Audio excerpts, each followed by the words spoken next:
Breaking news Visakha జిల్లాలో ఒక విషాదకర ఘటన జరిగింది। ఈ ఘటనకు సంబంధించిన విషయం చెప్పే ముందు మీరు డాగ్ లవర్స్ అయితే ఖచ్చితంగా ఇది మీరు చూడాల్సిన విషయం। మీరు పెంపుడు కుక్కలను పెంచుకుంటూ ఉన్నట్లయితే కుక్కలను పెంచుకుంటూ ఉన్న కుక్కలతో ప్రేమగా మెలిగేవారైనా ఖచ్చితంగా చూడాల్సిన విషయం। ఒక కుక్క కరిచింది, కుక్క కరిచిన తర్వాత 2 రోజులకు కుక్క చనిపోయింది। ఆ కుక్క చనిపోయిన తర్వాత ఎవరినైతే కుక్క కరిచిందో తండ్రి కొడుకులు ఇద్దరు కూడా చనిపోయిన విషాదకర ఘటన విశాఖ జిల్లాలో చోటు చేసుకుంది। విశాఖ జిల్లా భీమిలిలో ఈ విషాదకర ఘటన చోటు చేసుకుంది। పెంపుడు కుక్క కరవడంతో తండ్రి కొడుకు ఇద్దరు మృతి చెందారు। వారం రోజుల క్రితం నరసింగరావు ఆయన కొడుకు భార్గవ్ను వాళ్ళు పెంచుకునే కుక్క కరిచింది। కుక్క కరిచిన 2 రోజులకు ఆ కుక్క చనిపోయింది। భార్గవ్ను ముక్కు మీద, నరసింగరావును కాలు మీద కుక్క కరిచింది।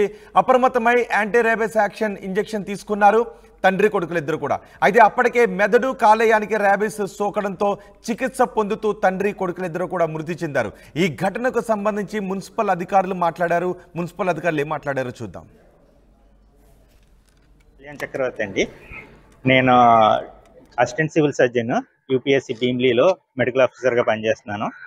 ఈ కేసు ఎవరైతే డాగ్ బైట్తో చనిపోయారో ఆ అబ్బాయి మా అండర్లో వస్తారన్నమాట। మేము ఇప్పుడు ఎప్పుడైతే ఈ డాగ్ బైట్ కలిసిందన్నది వచ్చి వ్యాక్సిన్ చేయించుకున్నారు సిఎస్సి భీమ్లీలో।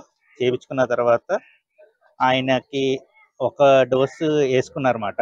వాళ్ళ తర్వాత వాళ్ళ మదర్ కూడా కలిసిన తర్వాత ఇద్దరు వేయించుకున్నారు ఆ రోజు 31 మే నెలలో। చేయించుకున్న తర్వాత వాళ్ళ ఫాదర్కి బెడ్ రిడన్ 2 ఇయర్స్ నుంచి బెడ్ రిడన్ అనమాట। సివిఐ స్ట్రోక్ వచ్చింది 9 ఇయర్స్ నుంచి 2 ఇయర్స్ నుంచి బెడ్ రిడన్ అనమాట। సో ఆయన్ని హాస్పిటల్ తీసుకెళ్లడంలో వీళ్ళు నెగ్లెక్ట్ చేశారు, అబ్బాయి వ్యాక్సిన్ వేసుకుంటాం। సో అంటే ఫస్ట్ డోస్ వేసుకున్నారు, సెకండ్ థర్డ్ డోస్ కూడా వేసుకోవాలి। అది నెగ్లెక్ట్ చేసిన వల్ల అది వ్యాధి అన్నది ఇంక్రీజ్ అయింది అన్నమాట। సో అందుకని ఆయన మరణించారు। కానీ ఈయనకి ఏంటంటే మాకు రిపోర్ట్ కానీ ఏంటంటే బెడ్ రిడన్ డెత్ రిపోర్ట్లో కూడా ఎక్కడ డాగ్ బైట్ అని హిస్టరీ ఎక్కడా లేదు। అక్కడ ఎక్కడ వాళ్ళ ఫాదర్కి నరసింగరావు గారికి ఎక్కడ డాగ్ బైట్ అని హిస్టరీ లేదు మా దాంట్లో రికార్డ్స్లో కానీ ఎక్కడ కానీ। మేము కేజీహెచ్ ఓపీలో కూడా చూసినా కానీ అక్కడ కూడా కాజ్ ఆఫ్ డెత్లో కూడా ఏమీ లేదన్నమాట। ఈ ఏరియా హెల్త్ సెక్రటరీ మొన్న 22వ తారీఖున అల్లిపిల్లి అనంత భార్గవ్ అనే అబ్బాయి రేబిస్ వ్యాధి వల్ల చనిపోయారని చెప్పి మాకు DM and HO office epidemic monitoring cell నుంచి కాల్ చేసి ఇలా ఎంక్వైరీ చేయాలమ్మా అని చెప్పారు। ఆ రోజు సండే వచ్చాము, ఎలా చనిపోయారని డీటెయిల్స్ మొత్తం కనుక్కున్నాము। ఆ అబ్బాయికి గత నెల 29వ తారీఖున కుక్క కరిచింది। ఇంట్లో కుక్క అవడం వల్ల ఏం అవ్వదని వాళ్ళు వ్యాక్సిన్ వేయించుకోలేదు। అదే నెల 31న వాళ్ళ మదర్కి కూడా కరడంతో భయపడి ఇద్దరు మొదటి డోసు వేసుకున్నారు। ఆ తర్వాత 3వ తారీఖు 7వ తారీఖు కూడా రమ్మన్నారు, కానీ మిగిలిన డోసెస్కి వీళ్ళు వెళ్ళలేదు। ఏం అవ్వదు కదా, మాకు ఓకే కదా అని కేర్లెస్ చేశారు। అదే నెల 13వ తారీఖున అల్లిపిల్లి నరసింగరావు గారికి ఆరోగ్యం విషమించడంతో మన సిహెచ్సికి తీసుకెళ్లారు, కమ్యూనిటీ హాస్పిటల్కి। అక్కడి నుంచి 17వ తారీఖు లాభం లేదని చెప్పి కేజీహెచ్కి పంపించామని వీళ్ళే చెప్పారు। కేజీహెచ్కి పంపించారమ్మా। ఆయన పరిస్థితి అయితే పెరాలసిస్ స్ట్రోక్ వల్ల బాగలేదని చెప్పడం అయితే చెప్పారు। ఎంక్వైరీ చేసినప్పుడు కూడా కుక్క కరిచిందని అయితే ఏం చెప్పలేదు వాళ్ళు। ఇప్పటికీ మేము అడుగుతున్నాము, మా వంతు మేము ఎంక్వైరీ చేసినప్పుడు కుక్క అయితే కరవలేదమ్మా। ఆయనకి మొదటి నుంచి heart problem, paralysis patient, diabetes కూడా ఉంది। ఆ కారణాల వల్ల అతను అనారోగ్యం పాలయ్యి కేజీహెచ్లోని అడ్మిట్ చేసాము, ఐసీయూలో ఉన్నారని చెప్పారు సార్। అల్లిపిల్లి చంద్రావతి గారికి నేను పెద్ద సిస్టర్, మేము 6 అక్క చెల్లెలు, నేనే పెద్ద। ఆవిడ భర్త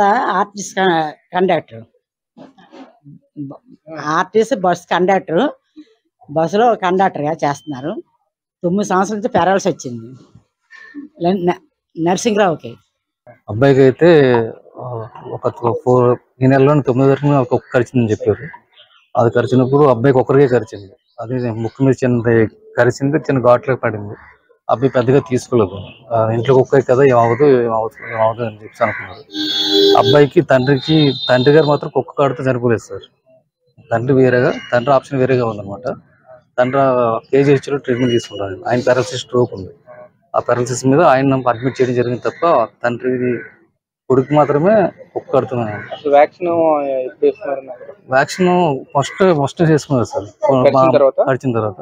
మావయ్య గారికి బాగోలేదని చెప్పి హాస్పిటల్ తిరుగుతూ సేవ చేసుకుంటూ దాన్ని అలా పక్కన పెట్టడం వల్ల అబ్బాయి ఎక్స్పైర్ అయిపోయింది. కరిచిన ఉద్దేశంతోనే వేసుకున్నారా? కరిచిన మా అత్తగారు కొంచెం ఫోర్స్ చేశారు కదా, కరిచిన నేను గంట పడిన మంచిది కాదు తీసుకెళ్ళి చేస్తుంటే అత్తగారు తీసుకెళ్ళి బలవంతంగా వేసారు ఫస్ట్ వ్యాక్సిన్. వేసిన తర్వాత మా మావయ్య గారికి ఎన్ఆర్ఐ హాస్పిటల్ నుంచి అలా తిరుగుతూ ఉండడం వల్ల అలా లేట్ చేయడం జరిగింది. భార్గవ్ ఇక్కడ ఉన్నారు అంటే 2 months నుంచి ఇక్కడ ఉంటారు. నాన్నగారు మా అయ్యగారు బాగోలేదు బెడ్ మీద ఉన్నారని చెప్పేసి రైల్వేలో లాంగ్ లీవ్ పెట్టుకుని వచ్చి ఉన్నారు. కదండి రైల్వే మా అయ్యగారు అయితే ఏపీఎస్ఆర్టీసీ అండి. భార్గవ్ రైల్వే అండి. మా అత్తగారికి అంటే ఇద్దరు తల్లికి కొడుకు ఒకసారి గడిచింది. వ్యాక్సిన్ వేయించుకుంటారండి. మా అత్తగారు వేయించుకున్నారు. మా అత్తగారికి ప్రాబ్లం అయితే లేదండి. కాకపోతే మా అత్తగారు కంటిన్యూ చేసి ఈ అబ్బాయి వాళ్ళ నాన్నగారు ప్రెజర్ మీద అలా ఉండిపోయి టెస్ట్ కూడా బాగాలేదు. మినిమం ఒక 15 రోజులు నిద్రలేదు. భార్గవ్ కంటిన్యూగా ఉండిపోవడం వల్ల ఒకసారిగా స్ట్రెస్ ఎక్కువ ఇలా జరిగింది. మీరు గతంలో కుక్కకి ఏమైనా వ్యాక్సిన్ వేసారండి? అది కుక్కకి వేయలేదు సార్. ఇంట్లో పెంచుకుంటున్నాం కదా, ఇంట్లో ఉంటున్నాయి సార్. అది ఏ వ్యాక్సిన్ కుక్కకి వేయలేదు? అది తెలియదు సార్. మా అత్తగారు తెలుస్తుంది. వాళ్ళ ఇంట్లో ఉండడం అది అంటే బయట కుక్కలు కరిస్తాయి ఆ కుక్కని దానివల్ల అదే అయి ఉండాలి సార్. ఎందుకంటే ఇంట్లో ఎప్పుడు వచ్చినా సరే ఎప్పుడు వచ్చిన కుక్కలు మా పక్కనే ఉండేది సార్. మా అయ్యగారి దగ్గర అందరి దగ్గర బాగానే ఉండేది. బయటకు వచ్చిన కుక్క మరి ఎక్కడ రాబిస్తే కుక్క అటాక్ ఏంటో తెలియదు, చనిపోయారు. ఈ కుక్క మటుగా పెంచుకున్న కుక్కకి యాక్షన్ అయితే వేయలేదు మీరు? అది తెలియదు సార్. మా అత్తగారు తెలుస్తుంది. అల్లిపిల్లి నరసింహరావుకి పెరాల్సి 9 సంవత్సరాల నుంచి వచ్చింది. అతను అన్ని పాస్కి బెడ్ మీదే ఆవిడ అలాగా ఓర్చుకొని భార్య చేశారు. చేసిన తర్వాత మొన్న శనివారం శనివారం ఎన్నో డేట్ అంటే డేట్ చెప్పాలా వద్దా? ఇప్పుడు వారం రోజులు అవుతుంది. అతనికి వామిటింగ్స్ మోషన్స్ ఎక్కువైపోబట్టి గవర్నమెంట్ హాస్పిటల్ తీసుకెళ్ళాము. గవర్నమెంట్ హాస్పిటల్ తీసుకెళ్తే అక్కడ ఏంటంటే కేజీహెచ్ తీసుకెళ్ళిపోమన్నారు. కేజీహెచ్ తీసుకెళ్తే మాకు నమ్మకం లేదు, డౌట్ అనేసి మేము ఏంటంటే ఎన్ఆర్ఐ హాస్పిటల్కి వైజాగ్ తగరపల్లి ఎన్ఆర్ఐ హాస్పిటల్ తీసుకెళ్ళాం. ఎన్ఆర్ఐ హాస్పిటల్లోనూ అతనికి 3 రోజులు ఉంచాము. ఆ డబ్బులు తట్టుకోలేక ఐసీలో పెట్టారు.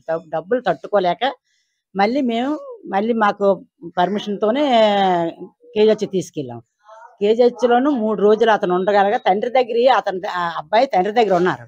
తండ్రి దగ్గర ఉండగలగా అతనికి జ్వరం వచ్చింది. ఇంట్లో పెంపుడు కుక్క అది కరిసిందని మాకు చెప్పలేదు. అంటే ఆ తల్లి కూడా బాధలో ఉన్నదనేసి ఆ టెన్షన్తోనే చెప్పలేదు. చెప్పకపోవడం వల్ల అతనికి 2 రోజులు జ్వరం వచ్చింది. జ్వరం వచ్చి ఆ బాబుకి అనంత భార్గవ్ అల్లిపిల్లి అనంత భార్గవ్ గారికి జ్వరం వచ్చింది. జ్వరం వచ్చిన తర్వాత మేము విజేత హాస్పిటల్లో టెస్టులు చేసాము. టెస్టులు చేస్తే టెస్టుల్లోనూ కుక్క కరిసిందని తేలింది. అప్పుడు మేమేంటంటే టీపీ హాస్పిటల్కి తీసుకెళ్ళి అక్కడ ఇంకా లాభం లేదనేసి మాకు లాస్ట్ స్టేజ్ చెప్పారన్నమాట. అంతే. కానీ తండ్రి కుక్క కాటు తల్లి కుక్క కాటు అలాంటిది ఏం లేదు. ఒకే ఒక అతను. కానీ తల్లి అందరూ యాక్షన్ తీసుకొని ఇప్పుడు ఇక్కడ మేము అక్కడ హాస్పిటల్లో యాక్షన్ తీసుకున్నారు. ఇక్కడ కూడా యాక్షన్ వేయించుకున్నారు. అన్నీ బాగానే ఉన్నాయి. ఇక్కడికి ఎవరికి ఏం ప్రాబ్లం ఏం లేదు. అది చిన్నప్పటి నుంచి మేము పెంచుతున్నాం. 2-3 సంవత్సరాలు అవుతుంది పెంచుతున్నాం. ఆ తర్వాత కుక్క పుట్ట కూడా మా దగ్గర ఉంది. కానీ ఇప్పుడు సాక్షి వాళ్ళకి ఇచ్చాము.